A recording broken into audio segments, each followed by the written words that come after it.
I cleared the Harvard and Stanford business school interviews, and here's 5 things that I've learned about how to ace a business school interview. Number 1, you need to be clear about your story.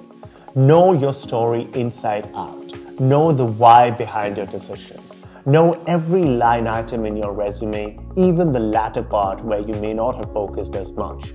Focus on any 5 words. Think about whether you can speak about why you made that particular decision in that project, or more so why you even chose to do that project. Know about every career transition, career pivot, career move, or even life move or decision that you may have made, which comes across in your essays, and be very thoughtful about all the motivations. This is inherently a painful exercise because not only do you have to revisit the whole application from a resume, from an essay standpoint, and really think about your career and life once again from a third-party point of view, but you now have to dig deeper. Because you see, the interview is not about just getting to know you. They already know you. It's about filtering your thought process and figuring out whether you have been thoughtful, clear, and very deliberate in every action. And why is that important? Well, that's important because only when you are deliberate and thoughtful about every move that you have made, and you know the why behind each decision, would you be able to make important decisions later on in life. And that is why business school interviews are a bit harder, because they not only test you behaviorally, they also test you on how thoughtful you are. So know your story inside out, be very clear about your decisions. Number 2, be very thoughtful about every career move that you've made. Now, this is slightly different from the first point that I've made because oftentimes life is random. Looking forward prospectively, most of the things that happen to us may not have a well-defined reason behind them. Perhaps you made a job switch because of reason X. Perhaps you decided to live in another place or leave a particular company or get into a project because of some abstract or even silly reason in hindsight. So going forward and looking ahead, life is very random. But looking back, you're able to connect the dots, as Steve Jobs said, and connecting the dots is hard because suddenly you now have to be more thoughtful about the decisions that you made on a whim. So when you go into a business school interview, even though the initial reason might have been very plain, abstract, or very, in your view, silly in that particular context, you need to then show thoughtfulness and you need to actually be thoughtful about it. So if you made a career transition because you didn't like a particular aspect of the job, which in your view was very trivial at that point of time, you need to then say and show how that initial thought later on developed into something more meaningful to you at a personal, emotional, or professional level. That is important because it shows that you are going to stick with your decisions even though you may have made them on a whim.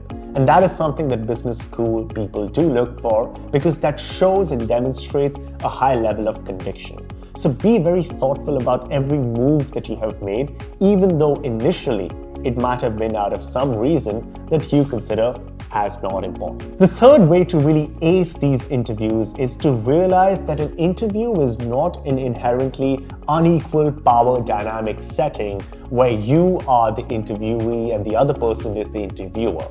That's not usually how best interviews go. The best interviews are conversations. And they're conversations when you realize that an interview is ultimately as much about the school as much as it is about you. It's not inherently just trying to test you out about whether you are a fit for school. It's also going to test whether you think that the school is a fit for you. And the moment you flip this equation and think about the interview as more of a conversation in which you and the interviewer are engaging in a lovely, incredible 30-minute conversation in which you are genuinely trying to get to know the school and they are genuinely trying to get to know you, the whole power dynamic, the whole stress, anxiety, context, and tangent just changes. And that just makes the whole process more fulfilling, more pleasurable, and more easy to be at. And the moment you're very easy and comfortable in that entire setting, not only would you reduce your stress and anxiety levels, you'll also maximize your performance. You'll also maximize your confidence. And that's also something that the business school interviews generally just want to test, whether you can hold your own in a stressful situation. So what's the best way to hold your own? Well, to reduce the stress,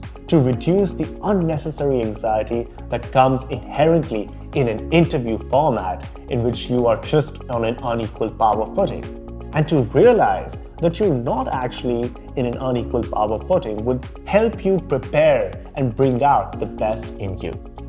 So that's the third way you can ace business school interviews. The fourth method I used to ace my business school interviews was to be very practical and tactical about it.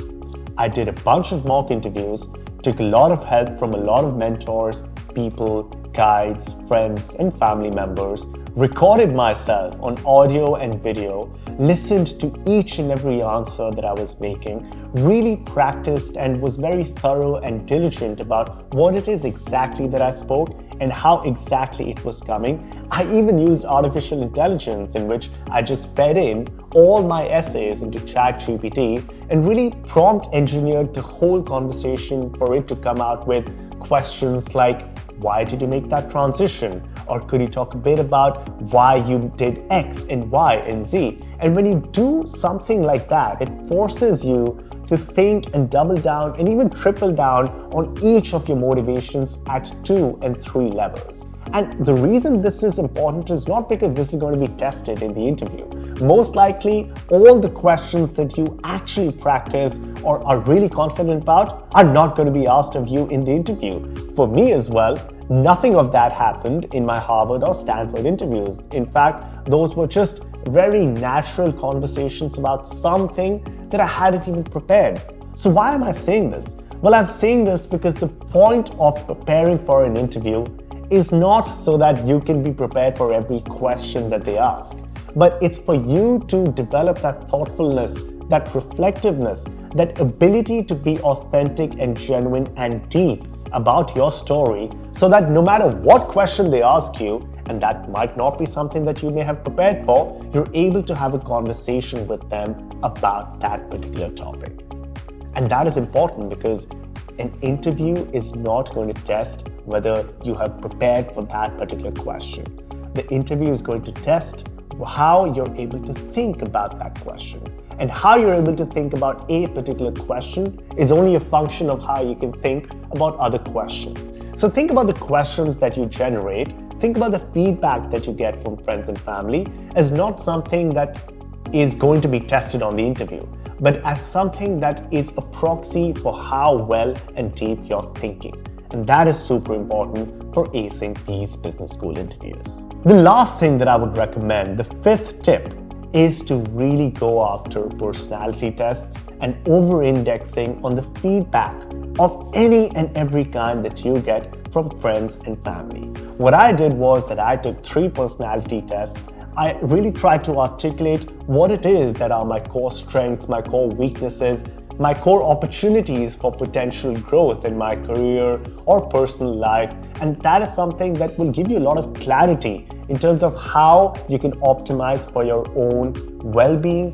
potential, and performance. And so seeking feedback then from your friends and family who know you best, not only about how well you're speaking or answering a particular question, but just in general, being open to constructive criticism, being open to how you deal with projects, being open to how you work with people, any of the things that you're not good at would help you isolate a lot of themes and narratives and just perceptive ideas about people of you. And when you do that, what that gives you is an armory of points which are not only genuine, intellectually rigorous and deep, but they're also very true. And when they're true and are actually supported by data and facts that other people would have to give you when they give you any constructive criticism, you will be able to absorb all of that and answer any interviewer's question from any vantage point. And so no matter what question you're then asked, you're able to take from a host of a lot of data points, be very thoughtful about it because you've processed all that feedback, and then deliver it in a very constructive, concise, and pithy manner to the interviewer. So again, the point of preparing for an interview and going in all these different directions is not so that you can answer all of these questions which may be asked in the interview. Chances are that none of these questions are asked of you in the interview. But what this preparation does is that it gives you that confidence, that reflectiveness, that thoughtfulness, that ability to be genuine and very true to your story, which makes you think very deep on 2 to 3 levels about your motivations, your actions, your journey, and what you plan to accomplish in the future.